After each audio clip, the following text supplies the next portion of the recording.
Come with me if you want to live.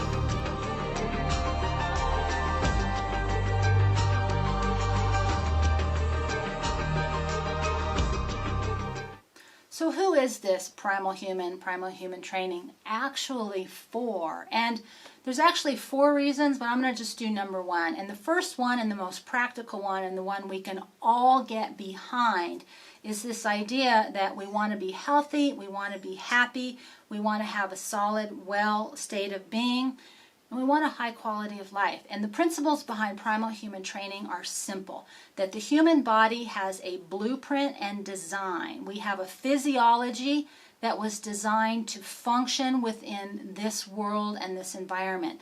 The natural world, to get up with the sun in our eyes, to keep our eyes on the horizon, to sleep, to be happy, to live in social structures that support us.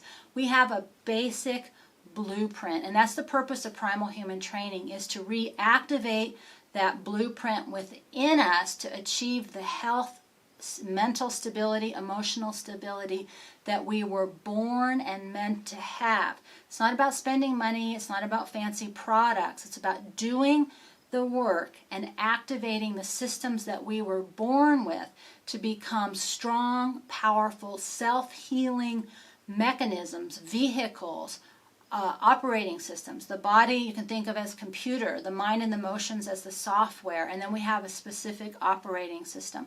That those are what we were born with. We get to choose, and our power lies in our ability to make that choice. So that's what we're doing when we talk about becoming primal, and that's the work we're doing with primal human training over at 18 Cross Road.